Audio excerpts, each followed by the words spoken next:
भगवंत म्हणे विठ्ठलाला, अन्ना वाचून जीव तळमळती काय करू त्याला. पूजा आटपली देव गेले कचरीला, पूजा आटपली देव गेले कचरीला. सरकारी खजिना त्याने दाखविला, खजिना पाहून प्रांत साहेब हो, खजिना पाहून प्रांत साहेब चकित झाले. देव यशवंताच्या चरणी लीन. आपला पक्ष हा करप्शनच्या विरोधात, भ्रष्टाचाराच्या विरोधात आणि महसूल खात्याच्या प्रचार होतो. आणि आजपर्यंत जनतेला जास्तीत जास्त छळणारं खातं कोणतं आहे तर ते महसूल खातं आहे. आणि सगळ्यात जास्तीत जास्त लूट कोणी करत असेल सामान्य जणांची तर ते महसूल खातं आहे. आणि दुसऱ्या बाजूला आम्ही ज्या मंदिरात येऊन टेकलेलो आहोत त्या मंदिरामध्ये म्हणजे एक साधा अव्वल कारकून ना, अव्वल कारकून म्हणून इंग्रजांच्या काळामध्ये जॉईन झालेले, नियुक्त झालेले एक साधे कारकून माणूस आज संत शिरोमणी पदापर्यंत फक्त आणि फक्त जनतेच्या कल्याणार्थ काम केलेला माणूस संत पदापर्यंत पोहोचतो.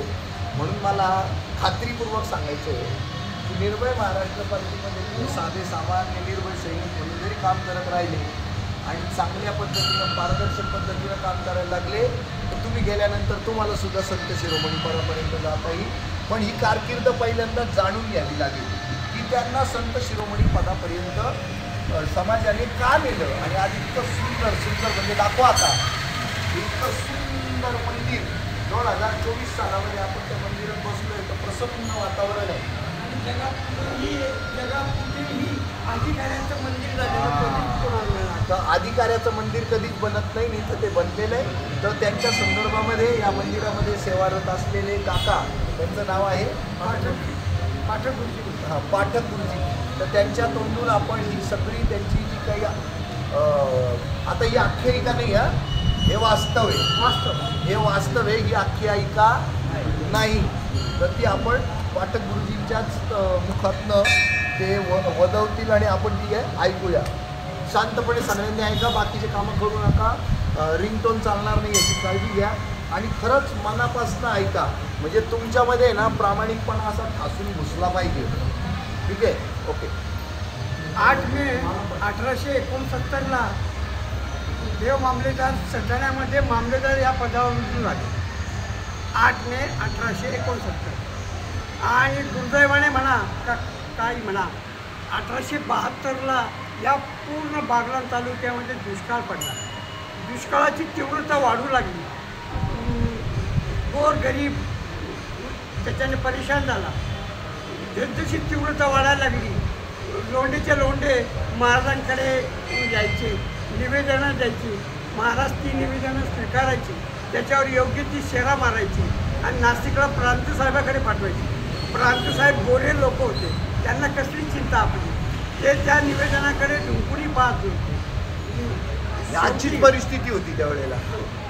त्या मग पाहता पाहता जसजशी वेळ जायला लागली आणि लोक उपाशी तापाशी मरू लागले. मग महाराजांना राहवलं नाही की माझी जनता, ज्यांचं हा खजिना मी काहीच करू शकत नाही. महाराजांनी निर्णय घेतला, स्वतः कचेरीमध्ये आले, स्वतःच्या अधिकारामध्ये खजिना खोलला. त्या काळी 1,64,227 रुपये सोन्याच्या गिन्या होत्या. अख्खा खजिना सर्व बाहेर काढला आणि वाटायला सुरुवात केली. पूर्ण बागलाणभर पूर्ण खजिना रिकामा झाला. ही वार्ता ताबडतोब नाशिकला पोहोचली इंग्रजांकडे. मग ते खवळले की आमचा खजिना, आमची परवानगी नाही घेता वाटून दिला. जमा घेऊन प्रांतसाहेब निघाले. त्या काळी 4 दिवस लागायचे, बड्यावर यावं लागायचं. नाशिकहून यायला 4 दिवस. हो, नाशिकहून यायला सटाण्याला 4 दिवस लागायचे. काय कारण? जंगल होतं म्हणून. हो. मग जसे प्रांत आले, अख्ख्या गावात वार्ता गेली की प्रांतसाहेब आले. अख्खं गाव चिंतेत झालं की आता काय होणार. आणि मग सर्व गाव या ठिकाणी गोळा व्हायला लागलं. महाराज आले, सर्व स्टॉप आला, मामलेदार आपले प्रांत साहेब आले, सर्व रेकॉर्ड चेक झालं आणि प्रांत साहेबांनी आदेश दिला, दाखवा खजिना. तो जो कॅशियर होता तो लटपट करायला लागला. त्यांनी महाराजांकडे पाहिलं. महाराज म्हणाले की अरे बाबा जे आहे ते दाखव. आणि जसा खजिना खोलला 1,64,227 रुपये जशीच्या तशी. खूप शोधलं त्यांनी, खूप शोधलं, पण कुठेही काही चूक सापडली नाही. शेवटी वैतागला की बा हे असं कसं होऊ शकेल, पण त्याच्या डोक्यात काही बसलं नाही. वैतागून तो परत आला आणि जाऊन घोड्यावर बसला, पण ते घोडं काही हले ना. खूप प्रयत्न केले त्याच्या लोकांनी, खूप प्रयत्न केले, पण घोडं काही टमस होईना. शेवटी एक म्हाताराचा ग्रस्त एवढ्या गर्दीतून त्या प्रांत साहेबाकडे गेला आणि त्याला सांगितलं की बाबा तुला अजून कळलं नाही का म्हणे. अरे ज्याच्या आदेशाशिवाय झाडाचं पान हरत नाही हे तर घोडं आहे म्हणे. आणि मग तो काहीतरी उमजला की हे काहीतरी वेगळं आहे. मग तो परत कचेरीमध्ये गेला आणि महाराजांच्या चरणावर लिहून झाला. एक प्रांत इंग्रज महाराजांच्या चरणावर लिहून झाला. महाराज आले, त्या घोड्याला विनंती केली की अरे बाबा हे मोठे साहेब आहेत आमचे, यांना नको त्रास देऊ, जा सुखरूप घेऊन जा. असं म्हणत नाही तर ते घोडं उठलं आणि चालायला लागलं. मग जनतेला माहिती पडलं की अरे हा तर देवच आहे. मग त्या दिवसापासून त्यांना देव मामलेदार यशवंतराव महाराज म्हणाले. अरे वा.